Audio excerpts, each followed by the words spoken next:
This is Boston Chris with another great episode of the ETX ROCKS Show. Louise here. Descript. Featuring all genres and styles of entertainment. And coming to the ETX ROCKS. Let's hear it from Louise, please. From the unheralded and unheard to the legends and beyond. Out of the box with ETX ROCKS. It's awesome. We keep them coming. $5, that's pocket change. Well, hey, y'all, this is Haley McDaniel. Are y'all ready for this? ETX ROCKS Show is the greatest show of all time, okay? We are ETX ROCKS.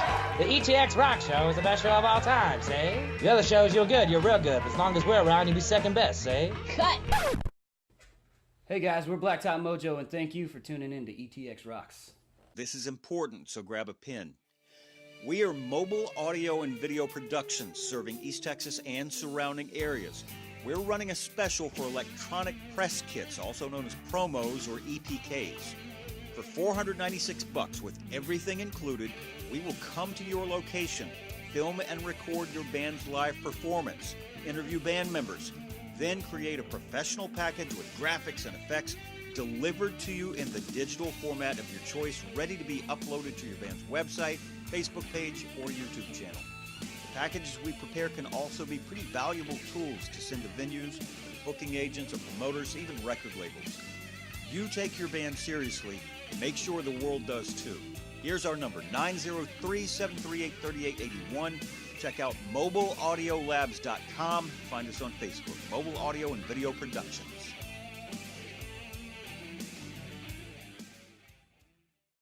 Hey y'all, Boston Chris here with the ETX ROCKS Show. And did you know your commercial for your band, venue, or local business, or national business could have been right here where I'm talking? For the low cost of only $200 a month, you can have your professionally filmed commercial right here where we're talking. Plus, 20% of all advertising dollars spent here on the ETX ROCKS Show goes to a local East Texas charity. Whether it's a homeless mission, or military, or cancer, or kids, we will be giving 20% of all of our advertising money directly to a locally based charity. In addition to your commercial, all advertisers will receive identity tagging on all social media platforms, including our Twitter, our Facebook, and our Instagram. And this is for the life of the show. That means anytime we re-promote an episode, which is very often, you will receive that same identity tagging, whether it's 3 years from now or a month from now. Our social media has grown rapidly over the last few months. Guys, in April 2017 alone, we connected with over 140,000 people between our Facebook, Twitter, and Instagram accounts. That means that is a whole new audience for you and your business to reach. So jump in with the ETX ROCKS Show today. Advertise with us, and 20% goes to local charities. And all you have to do is contact us at etxrocks@gmail.com. Thank you, and here is the rest of this awesome episode.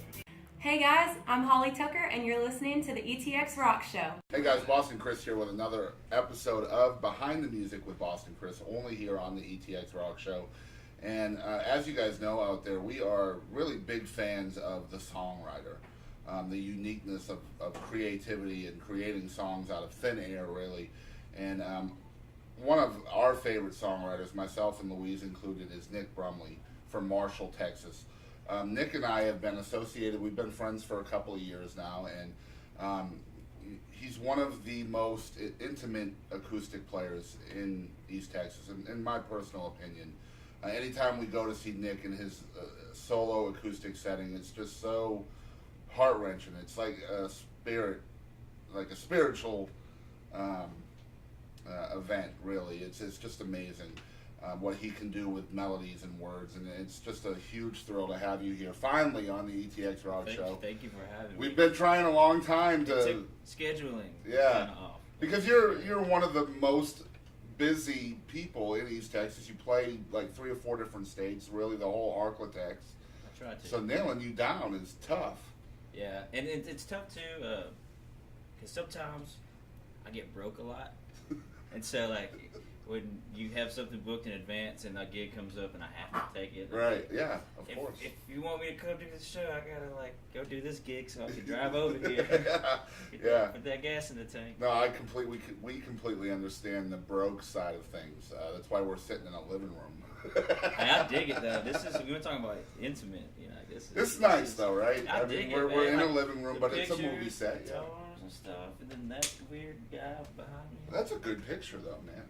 That's her name's MC Rollo. She lives over in Shreveport. She took that picture. So yeah, she'll come to our Mansion Family shows in Shreveport and take pictures and stuff. Like she's an awesome photographer. So now what's really cool is Nick is obviously going to play us a song. He's got his guitar. Is this your mom's guitar, the one that you wrote a song about? This is my mother's guitar, and it's kind of falling apart on me, but I'm going to get it fixed pretty soon. But I was kind of PO'd.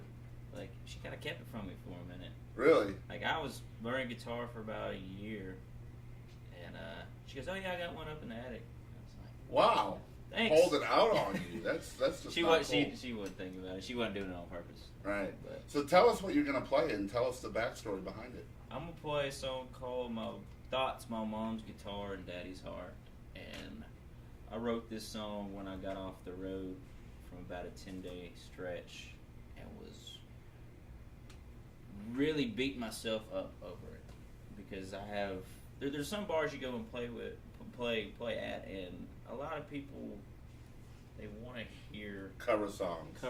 They want to hear Wagon Wheel. They don't really care about what you're Tennessee trying to whiskey. what you're trying to deliver to them. Right. And about 2 of those shows were really good, and the other 8 were just kind of those regular bar, just the same old, and just having to get really wasted to get through the gig. Right. And, which kind of defeats the purpose of being broke because you're there to make money and then putting you it right spend it. back into the bar. Right. Yeah. So that's when you know when I'm canceling some stuff. I'm like, oh man, I got too drunk the other night. I gotta go make some money real quick. But now I got back and I started writing the song, and I was having a conversation with a buddy of mine, and he's a songwriter as well. And he was like, well, all we can do is be ourselves. And I was like, oh, you're right. And so I wrote this about staying true to myself, but still trying to deliver. It's trying to be authentic in a very fake atmosphere at times. Right. You know, so. Awesome. So this is Nick Brumley, y'all. Check it out.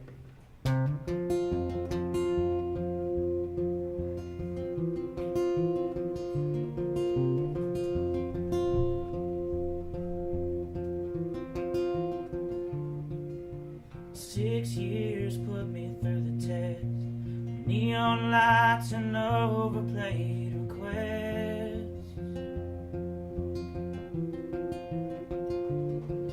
I played that song 1,000 times. I'll give you back your tip if you just hear one of mine.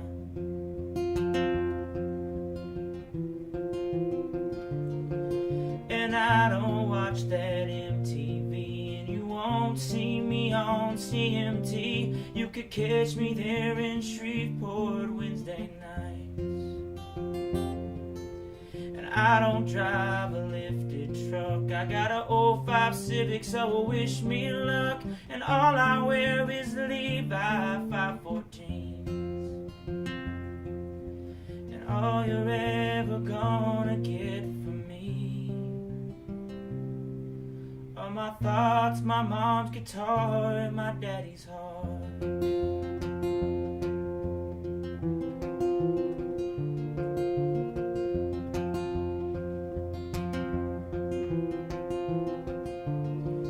We're the highway kind, and a drunken mind will always make you overthink regrets.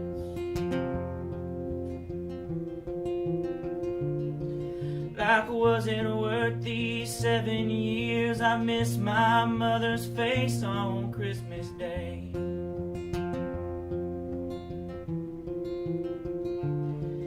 Now where am I supposed to be? Is it Little Rock or Hot Springs, or am I supposed to be on down in Baton Rouge? Hell, it's just another smoky room, another pack of cigs, another shot of booze. But I'll still get up and I'll play this here guitar. And all you're ever gonna hear from me are my thoughts, my mom's guitar, and my daddy's heart.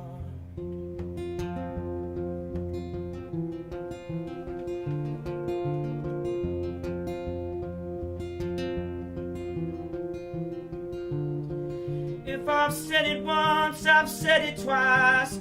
I'm the one who picked this life, but I've gone too far to turn around from here. So I'll write another lonesome song, call up my friends and we'll sing along. They're the ones that I'll always hold dear. They're the ones that'll get me through this year. Our thoughts and our guitars and our broken hearts. Our thoughts and our guitars and our broken hearts.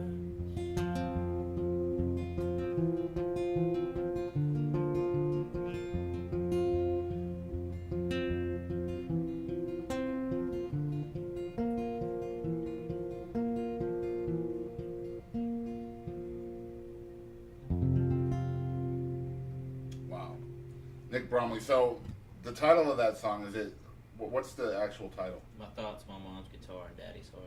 Okay, I thought it was just My Mom's Guitar. So I mistitled that when you played it at Gladewater for us. And if you guys are following along with the show, you know that Nick Brumley was on our Gladewater special.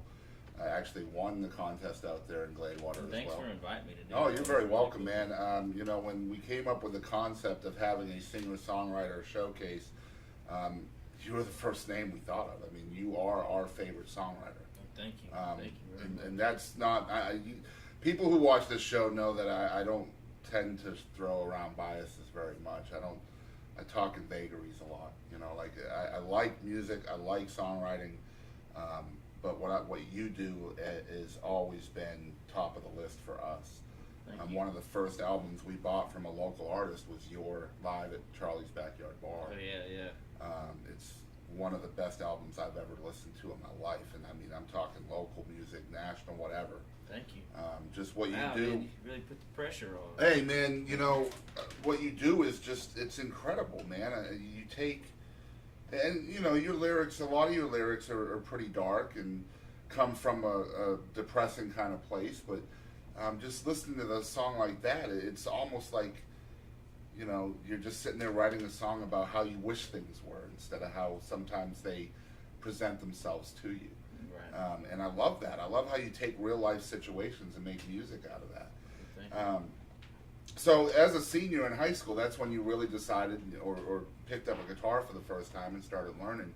Yeah. So what made you decide to give music a try? How much fun it was. Because what got me into it, a friend was playing in churches, and he didn't want to do it by himself anymore, so he taught me some chords. And so I just went along, and it was a lot of fun. And it wasn't until I got to college where I started discovering all this other music that I really enjoyed and was upset that I missed out on when I was younger.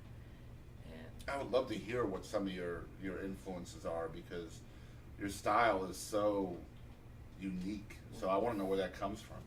I think the first time I recognized when music actually impacted me was my mom was cleaning out all her records to go in a garage sale, which to this day when I look back I'm like, why? Did I not know the appreciation? Yeah, why didn't you put a stop to that, man? Yeah. Come on. I've done the same thing. But I mean, I was like, 10 or 11, and she was going through all those vinyls. And she's like, I will listen to this one, and it was Neil Young, Harvest. Wow. And I was like, oh, that's really cool. And then she put on Michael Jackson's Thriller after that, and I was like, this is really cool too. And that's when I didn't have any bias with music, I guess. Like, because my mom listened to, like, I grew up on, like, 90s country. Like, my mom was, like, all about Tanya Tucker and George Strait. Who's not in George Strait? Right. But, and then I got into rap. When I was, like, in the early years of high school. I got into rap music and, like, Wu-Tang Clan. I like Wu-Tang. And then, like, the early Jay-Z stuff, which is, and Outkast, and I could name. So I would not have expected to hear those names on the show today, so that's pretty cool. And then when I got to college, I knew who Hank Williams was, but I never, like, actually dove in and dissected it. and that's what really got me into like melodies. Like he's the king. I agree of that, and I was like, wow, that's really good. And that through Hank Williams, it just goes down the list from like, you know, everyone knows who Elvis Presley is. Everyone knows who Johnny Cash is. If I was to compare you to somebody, it would be Hank, because and not because you have the same style or the same kind of songwriting technique, but because you have that tendency to make people feel with your music. And Hank was the king of that, in my opinion. I mean, you could not listen to a Hank song and not want to kill yourself. Oh yeah, you know? But that, like, he was really good at making it sound really happy. But yeah, if right? you read it on paper, you're like, damn, son. Like, yeah, like setting the woods on fire. Yeah. You know, that's like a happy honky-tonk song. But if you really watch listen to the lyrics, it's like, why is he so happy about this, you know? Funny story, we were in, we do these Mardi Gras shows in Shreveport. And at one of these Mardi Gras shows, like, this, I mean, he was an old-looking dude, but he was dressed to a T. He looked so good. And he had, like, this young wife running around with him, and he was, like, partying with us and drinking Jack Daniels, and he's like, you know who I am? And we're like, nah, man. He's like, I'm Jack Daniels, I'm Hank Williams' cousin. And I was like, you're full of it. And then sure enough, during the parade, he got to talking and tell us all these stories about how his family's farmers where Hank would go and get away. Wow. Like when he got off the road, just wanted to get away from Nashville, they went out there and they would bring cases of Jack Daniels, and they'd eat watermelon, drink Jack Daniels, and camp out. And like that's where he wrote some of his songs. Wow. I was like, that's crazy. It's pretty cool.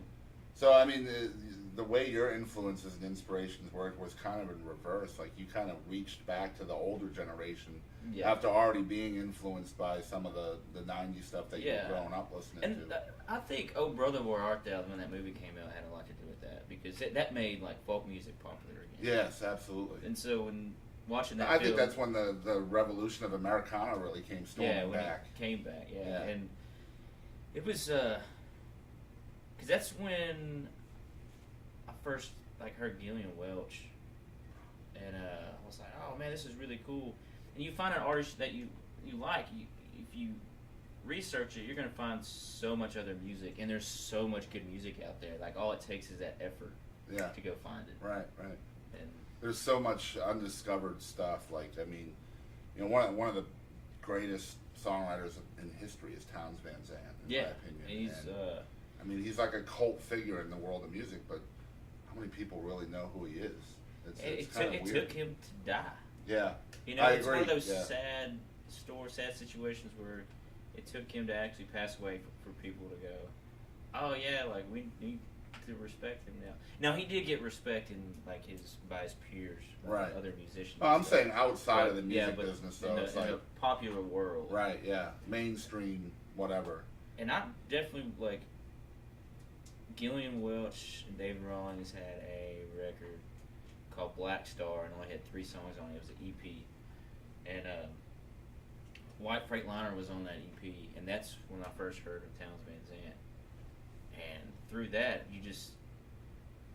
the documentary on him called Be Here to Love Me is the most... You're talking about depressing. Yeah. It's in the stories that he has. Now, he has some really funny stories, but, like, that dude has some demons. You know, that's real stuff. Right. You know, that's real. And that's what you're bringing to East Texas, too, is that real stuff. To. You know, it sucks because some people say, like you said at the songwriting show, that you're like, do you have any happy songs? And it's like, yeah, I got a couple, but, like, they're do you feel like people don't connect to the happy songs as much as they do? Oh, personally, I feel corny when I try to write a happy song. Right. Because to me, there's a very thin line to, like, a really good happy song or love song. Yeah. It's a thin line because you can cross it and it could just be the cheesiest thing. And the really crazy thing is I mean, you're a really happy guy most of the time. I mean, you're a really down-to-earth, cheerful person. And then you hear you on stage, and you think that, you know, you're just ready to jump off a bridge at any moment, you know? It's I don't know, there are times where that is my intention to get people to feel. Yeah. But there are times where I am trying, like, I'm not trying to do it. But, like, those are the songs I wrote. Right. So, You know. Do you feel like the songs that you've written are almost like therapy for you to actually be more cheerful? A lot, man. When I first started writing, when I would be upset about something or something was really bothering me, and I would write a song, like, yeah, it was very therapeutic. And there for a while, man, there was a stretch, a couple of years where I wasn't doing too good, and I was stuck in that black hole of just depression and writing those songs, and then at times having to go play those songs out for people and having to get back to that mindset. Yeah. And it drowns yourself. Yeah. You know? Yep. But another thing I really like about you, and you talked about, you know, cover songs in the first song you performed, but the first time we ever saw you live, I think was at the brewery in Longview. Enoch Stomp. Was it Enoch Stomp first? Enoch Stomp. Yeah, with Eric. Yes, the upright bass, yeah. At Enoch Stomp in Harlton. And I think the very first song we heard you do was Folsom Prison.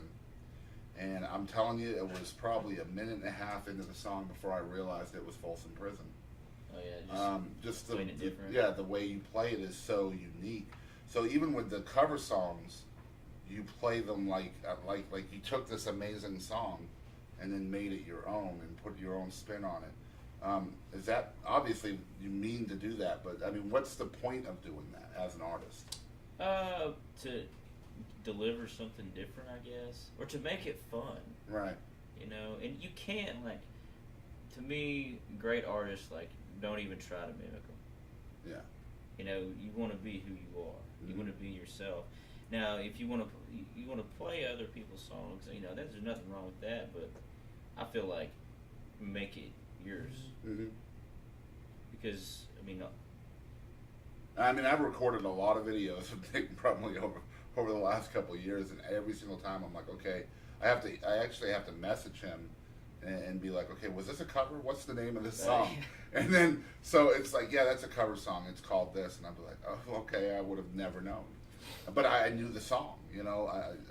It's just incredible how you do that. And I think you touched on something where, you know, a lot of people, especially when you're doing cover material, they're trying to mimic who it is that made the song famous. You're not ever going to be that person. The song is famous because of that style of music or the style of whatever the song was portrayed in.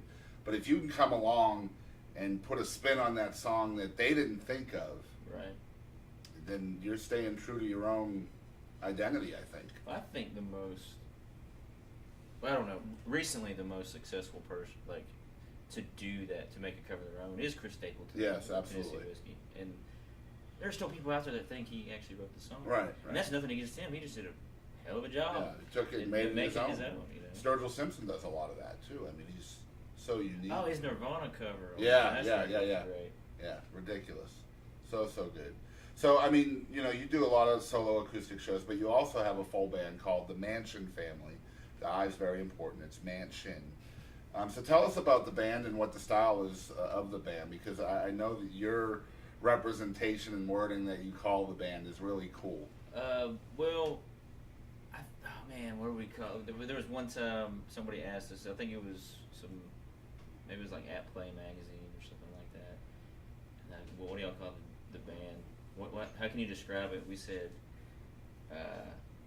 jam gravy with Tyrannosaurus Rex chicken fried steak.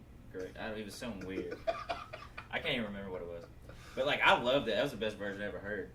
Yeah. But it's the style is, I think it's unpredictable, because you see 3 electric guitars, but then there's an upright bass, and then you get the drums. Sometimes there's a lap steel.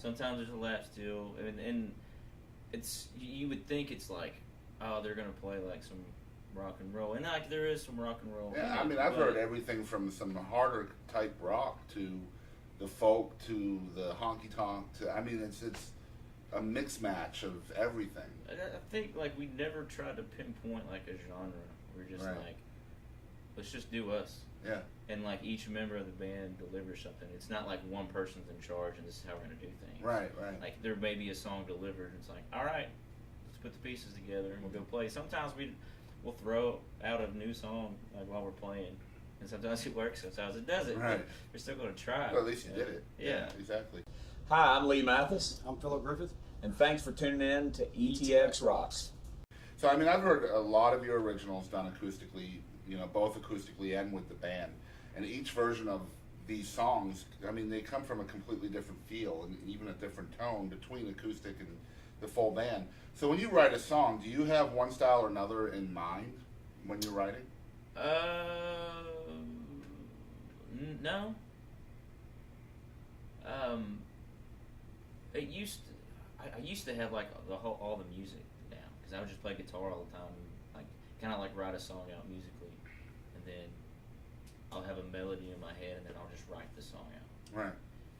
Here lately, I've been just like coming up with lines while I'm just sitting at a bar, doing that cliche like writing it on a napkin and keep it like my car's filled with just dirty bar napkins with like one or two liners on it. Yeah. And I'm like, maybe I'll get back to that one day. I don't know, but I mean, and I always forget like I have an iPhone and it's like way smarter than I am. So it has, you know, you can pull up the notes and write it down on the notes. I don't have to write it on that. So if he ever becomes famous and writes a famous song and the song, like the lyric sheet makes the Hall of Fame, they're going to have to fumigate it first. Oh, the iPhone. Yeah. All the napkins. But, no, I like all different kind of processes of writing. And I like co-writing with people too. That's always fun. But I get weird about it sometimes because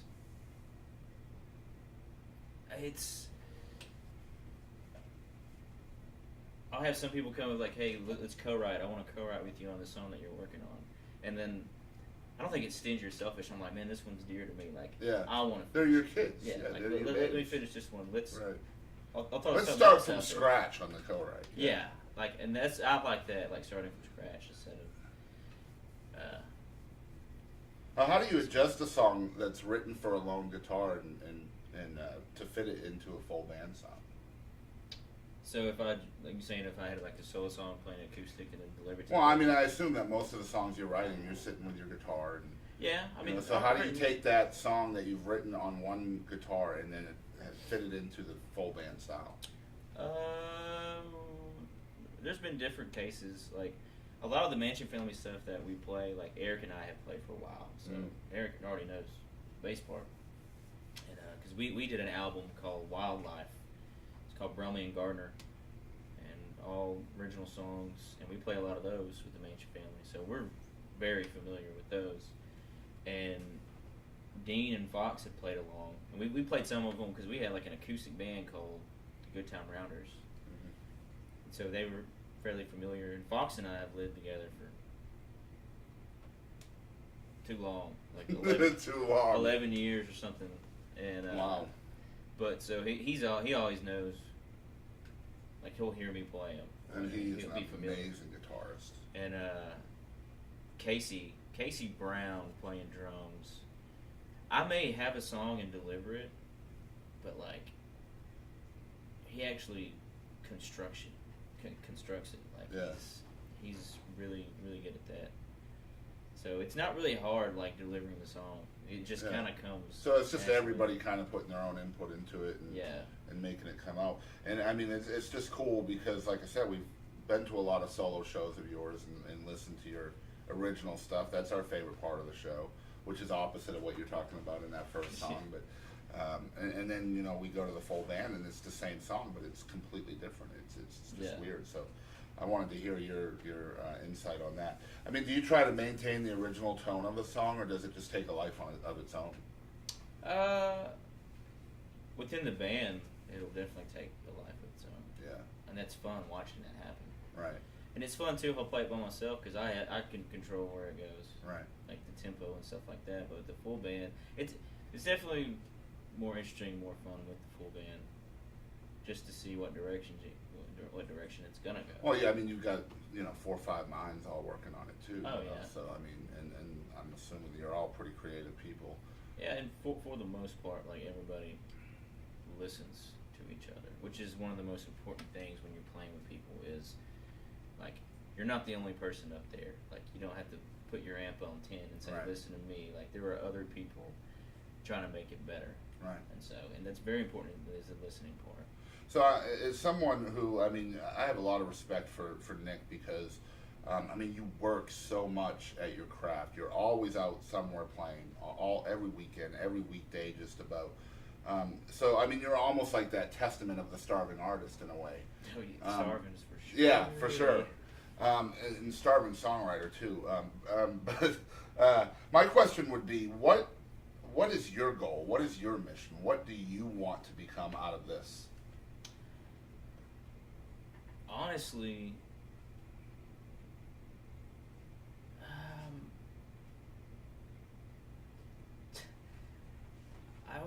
this doesn't sound too weird. Like, I've always been very, and I'm still kind of self-conscious. You know? Right, yeah. Very, like, kind of, at times extremely. Plus, you're very humble, too. You're a very humble guy. I've always wanted to be, like, just be respected. Yeah. You know? And, because I look at all these musicians that are around me, I'm like, man, I hope I'm that good one day. I want to be that good. I want to be that good. And I guess, like, when I'm dead and gone, just be like, he was a good guy. He really knew he could write a good song. Mm-hmm. Like, I mean, that's all. I don't need, like, I don't want a big house. Like, I don't need all that. Would I like to be comfortable? Yes. Like, if somebody cut one of my songs and I was getting mailbox money, who wouldn't want that? Right. But that's not my goal. Like, if, like. So you feel like you're just kind of going where it goes? Right. I'm just kind of riding the wave, you know, and writing what I want to write and be who I want to be. And if somebody wants the song because of who I am and how I wrote it, that's going to be more to me instead of chasing the style of songs that people are trying to pick up. Absolutely. Couldn't have said it better. Because I think I hope you do, I hope something does happen for you because, Thank you know, like I said earlier in the show, there is no better songwriter in East Texas, in my opinion. Thank you very much. I'm not really supposed to say stuff like that, but it's. Well, I'm glad I'm gonna sleep real good tonight. I doubt that very much. My words shouldn't mean a whole lot, honestly. I mean, I'm not that educated when it comes to songs, but what I do know is I listen to a lot of music, and you make me feel what you're trying to portray with your songs, and I think that's a lost art in today's music, and I think you have that nailed down. So I really do hope that something comes from that. But what we're going to do right now is we're going to play a game. Okay. All right, so this is called Would You Rather. If you guys have watched the show before, you know how this works. But if you haven't watched before, these are 10 completely random Would You Rather situations that Nick has to answer one way or the other. We use an app on the Android, and whatever 10 come up is what I'm going to ask them. So that's just the way that works. I played this game before in a very rated R scenario, and so I don't. Well, this is not rated R, so Okay. This won't be PG. But these are completely random. I don't want you to think I picked out 10 of the worst. This is like one of those 3 o'clock in the morning when you're really drunk and come up with some crazy. Nope. That's why I used to do that with a game we called Rapid Fire, and we would come up with just whack stuff. But this is much funner because it's just off the cuff. So you ready to play Would You Rather, Nick Brumley? I do not have a choice, yes. No, you don't have a choice. The cameras are rolling. This is Would You Rather with Nick Brumley. All right. Would you rather all the money you obtain get doubled, or would you rather access the internet in your brain? Get doubled, because there's too much crap on the internet that I don't want my brain access to. All right. Number 2, would you rather stop animal abuse or stop air pollution?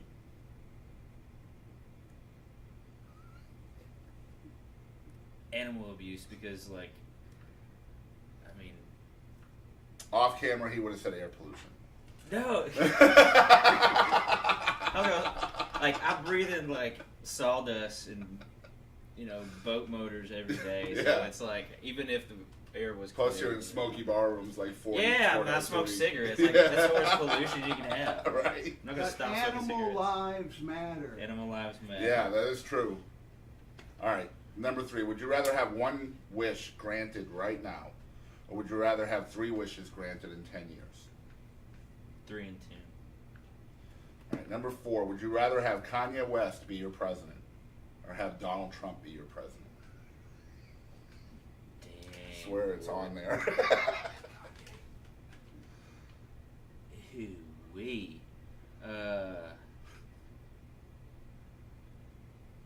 Oh, Kanye.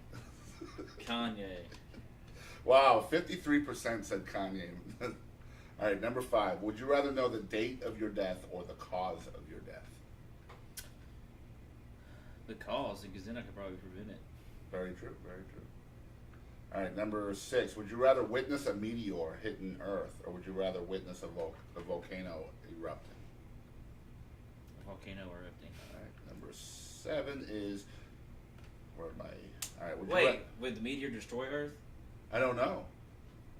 Because, I mean, I've seen a volcano erupt. I'd rather probably see the meteor hit, as long as it didn't, like, kill us all, you know. It didn't tell me the size of the meteor. Okay.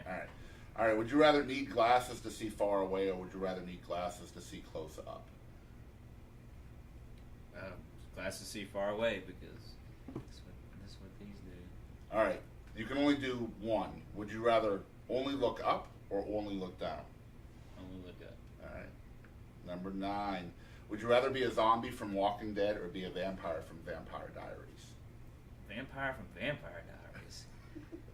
I mean, who wouldn't want to be that? That's right. A zombie from Walking Dead, they get killed all the time. Like yeah, Vampire Diaries, man, they're like they got all the women. Like, yeah, exactly. All right, last one. Right. Would you rather always have to tell the truth, or rather always have to lie?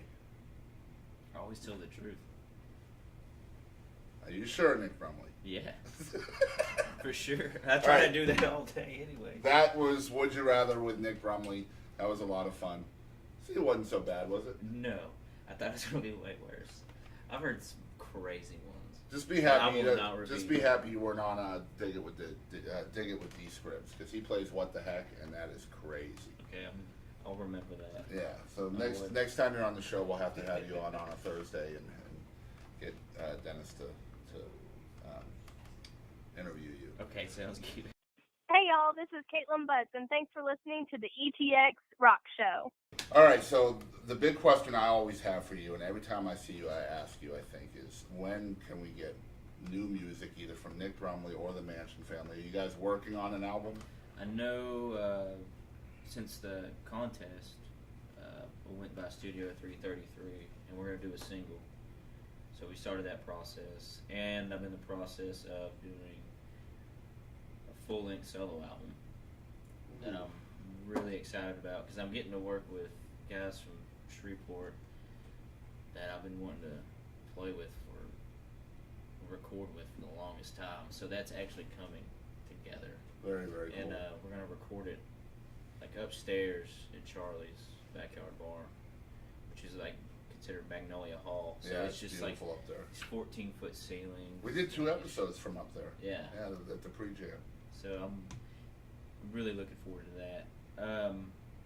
So yeah, that's 2 things to look Very forward cool. to. Do you know if there are any actual physical copies of your first album? My very first album? Yeah, the live. No, that's not my first one. The first one I did was a Wait, there's more than Charlie's Backyard Bar? And I don't think there's... I think I only printed 150 copies, and then I never put them online, and I don't have any of them anymore. And we're going to need you to print at least one more. I gotta find them first, and I'll burn them. I'll go old school and burn them. That's okay with me. Mixtape style. Yeah, that's okay with me. Out. All right, so I have a request if you want to. I have a request for your second song. I'm going to catch hell from Nathan for asking for this song. But I don't care. Would you play the 420 song for us? Yeah. We tell the story. Yeah, you have to tell the story first. Nathan, tune out right now and come back in about 6 minutes. Are you talking about Honey? Yeah, Honeycut. Honeycut. His brain is gonna explode when he finds out I asked for this song. Okay, well, if I almost said been alive the past 10 years. Everyone knows what 420 is. Yeah. And so right after 419 on the clock. Yep. And well, me and some of the Shreveport guys used to do these Monday night gigs. This place called The Boot, which is downtown Shreveport, Louisiana, on Texas Street. And what they would give us was free Miller High Life and $1 Jameson shots. So the joke was, for like $8 you could die. And they in Shreveport, the bars stay open until 6 in the morning. So you're lucky if you start at midnight. And this is on a Monday. So we're sitting around waiting about 10:30 at night, and all these people start rushing in. And we get excited because we're actually going to play for some people for this go around.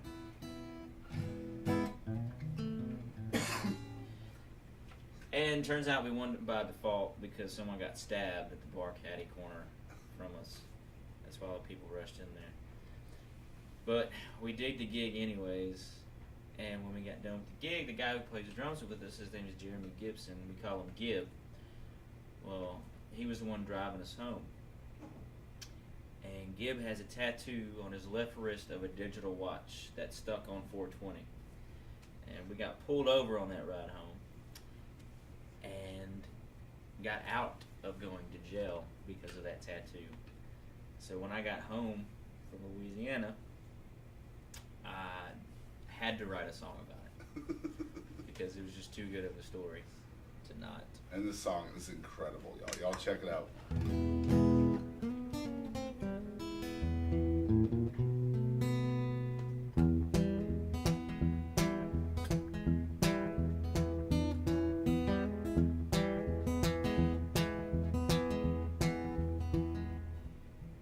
Heading downtown for family night, for Jameson shots and Miller High Life.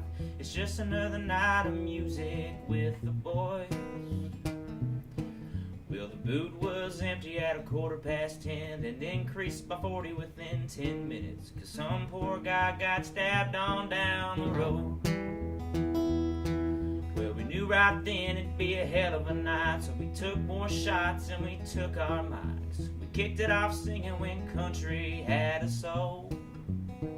Well, we did our deed, we played till 3, took 2 more shots, it's probably 6 too many, and we grabbed our gear and we took off down the road. Well, I crammed in the back with drums in tow. Gib was driving with the pedal to the floor. I wasn't too nervous till the cop came up to the door.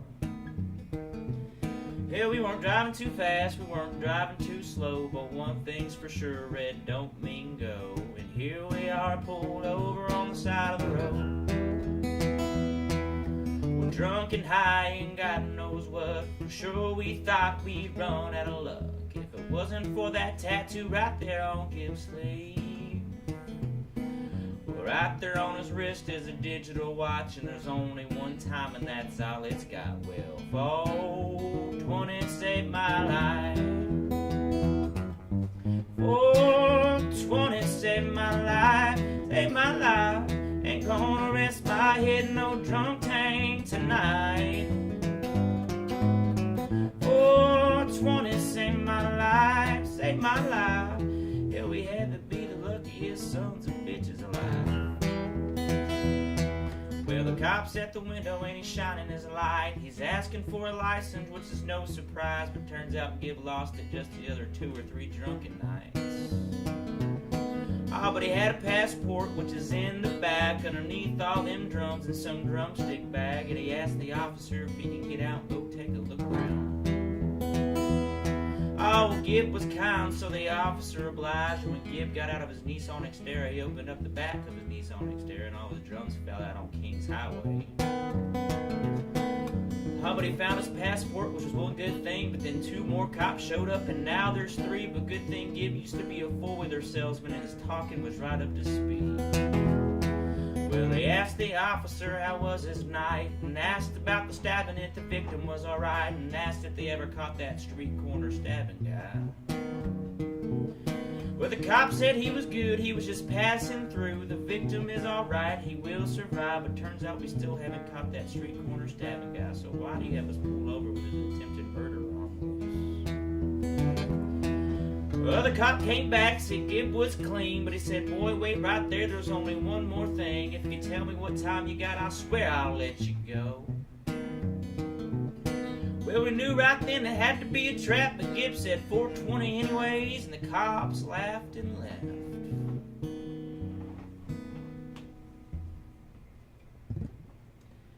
was our reaction to the whole thing. We didn't know what to say. 420 saved my life, saved my life. Ain't gonna rest my head, no drum tank tonight. 420 saved my life, saved my life. I will never get in a car with that son of a gun as long as I'm alive.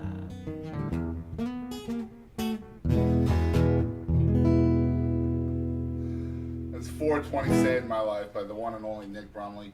Nick, tell the folks out there where they can follow along with you, your social medias and website and stuff I got like a that. Nick Brumley Facebook page. I got a Reverb Nation page. It's just Nick Brumley. Just search that. And I'm not going to give you my telephone number. You can email me at nbrumleymusic@gmail.com. And that's where folks can go to book you. Yeah, for that's shows where you can and go stuff. to book and book me. And if you can find, I got a live solo album at Charlie's Backyard Bar on iTunes. Just search Nick Brumley. Highly recommend this album. It's chock full of, I think it's got 14 songs. It's got a lot of stuff. I'm not sure. Actually, I think I did 28 songs for that recording, and we kept 14 because I got really drunk during that set. The second set was not keepable, probably. We kept some of those songs, but when we were going through the editing, me and a buddy, his name's Robert Blind Dog Cook, he lives in Marshall, and he did the recording. Good friend of mine, great songwriter as well. Yeah. But we were laughing about that, how kept playing some of them back. Like, man, you really were wasted. I was like, yeah, man. It's a great album. But you can find there's another. It's called Brumley and Gardner Wildlife. Is also on iTunes. So you can find that. We're gonna have to go get that today. Do that. What's it called again? Wildlife by Brumley and Gardner. Okay. Very cool. Very cool. All right, so that's where you guys can follow along with Nick Brumley. Make sure you do. Like I said, one of the first albums we ever bought was Nick Brumley on iTunes. Actually, I think we got it on Google Play Music. But Darker Nights and Brighter Days, live from Charlie's Backyard Bar. Amazing stuff.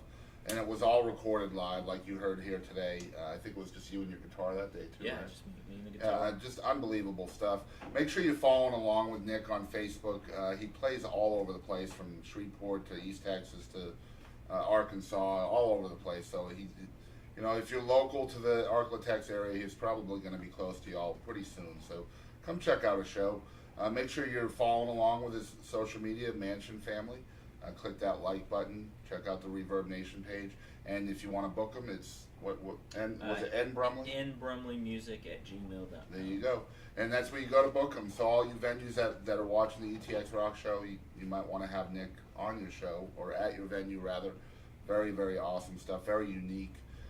Guys, I want to thank you guys for tuning in to another awesome episode of Behind the Music with Boston Chris, only here on the ETX Rock Show. I definitely want to thank Mr. Nick Brumley for taking the time to come on the show. Thanks for having me. Appreciate you, brother. It's been a long time coming, and we've been talking for probably close to a year about making this happen. Actually, probably about 8 months, but it's been a long time. Obviously, we're big fans of his work and wanted to feature him on the show. And actually, it kind of works out pretty well now because we're growing, thanks to y'all out there, and more people will get to hear now than they would have, say, in October. I really appreciate it. No problem. And I definitely want to thank everybody out there for supporting the show. If you're watching for the first time, definitely follow along with us on Facebook, Instagram, and Twitter. We're at ETX Rocks on all three of those platforms. You can find us on YouTube. You can find us on iTunes, Google Play Music, all those places, completely free of charge. Definitely want to thank you all for following along. Also, don't forget the ETX Music Awards are going on right now, the nomination round. So you guys can go to etxmusic.com up until May 31st and nominate your favorite artists in all different genres and all different instruments as well. Make sure you're doing that until May 31st. As we always say on this show, we want to thank you guys out there for supporting local music. And don't ever forget, ETX Rocks. Hey guys, I'm Katie Lynn, and make sure to tune in to ETX Rocks with Boston Chris. Zarin Watson, ETX Rocks. ETX Rocks, Alan Fox Band. Hey guys, we're the Morning Madhouse. I'm Carter. I'm Brandon. I'm Ginger. It's the best podcast ever made in all of history. Hi, this is Paul Bebo, and I ETX Rocks with Boston Chris Barnes. You're gonna love it. ETX Rocks. Hey, East Texas, DP here. ETX ROCKS. Hey, East Texas, we're Enduring House, a Christian rock band. ETX ROCKS! Hey, this is Monty Pittman from ETX ROCKS. Hey, East Texas, Jaden Farnsworth, ETX ROCKS. Hey everybody, I'm David McCarty with the Gypsy Creek Band. As always, ETX rocks.